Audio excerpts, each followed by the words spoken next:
வணக்கம் நண்பர்களே. இன்று நாம் சமைக்கப் போவது சுரைக்காய் கூட்டு. இது சர்க்கரை நோயாளிகளுக்கு மிகவும் சாப்பிடக்கூடிய ஒரு உணவு. இதில் 90% வாட்டர் இருக்குது.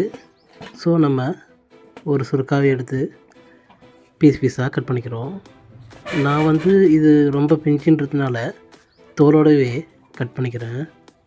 சுரைக்காய் தோலும் ரொம்ப பயனுள்ளது.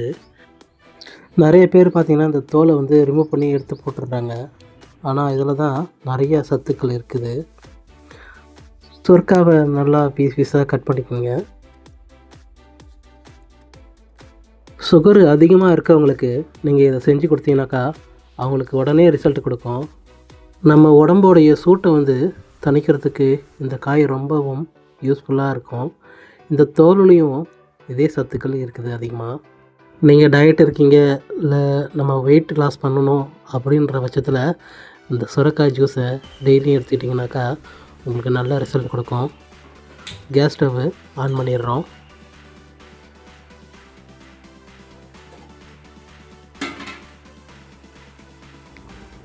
ஒரு வாணலை வைத்துக்கொள்ளுங்கள்.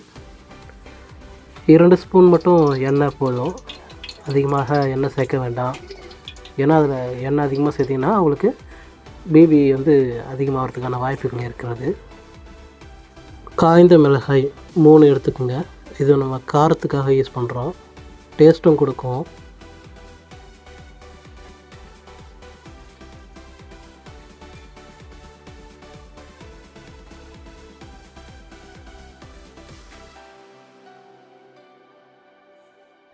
கடுகு 1 ஸ்பூன் அளவு போட்டுக்குங்க.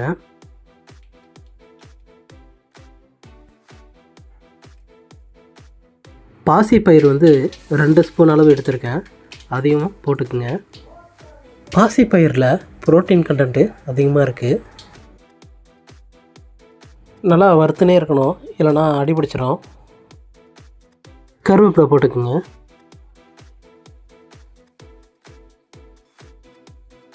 பாசிப்பயிறு நல்லா வதங்கினதுக்கு அப்புறமாக நம்ம சுரைக்காயை ஆட் பண்ணிக்கிறோம்.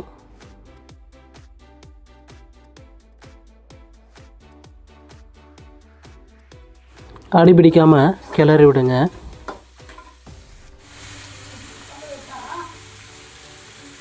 மஞ்சத்தூள் 2 ஸ்பூன் நம்ம சேர்த்துக்கிறோம்.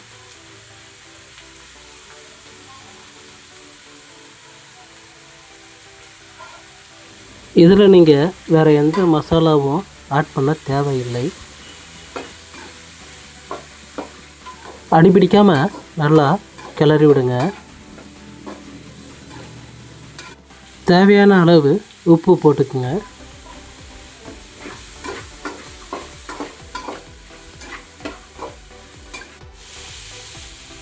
ஒரு கிளாஸ் அளவு தண்ணீர் ஊற்றிக்குங்க.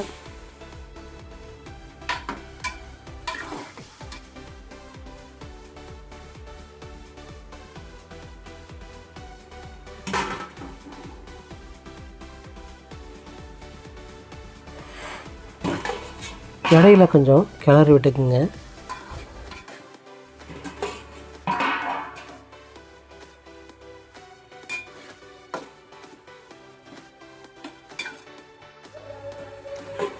ஃபைனலாக பார்த்தீங்கன்னாக்கா இந்த அளவுக்கு வெந்திருக்கும். நீங்கள் ஸ்டவ் ஆஃப் பண்ணுறங்க.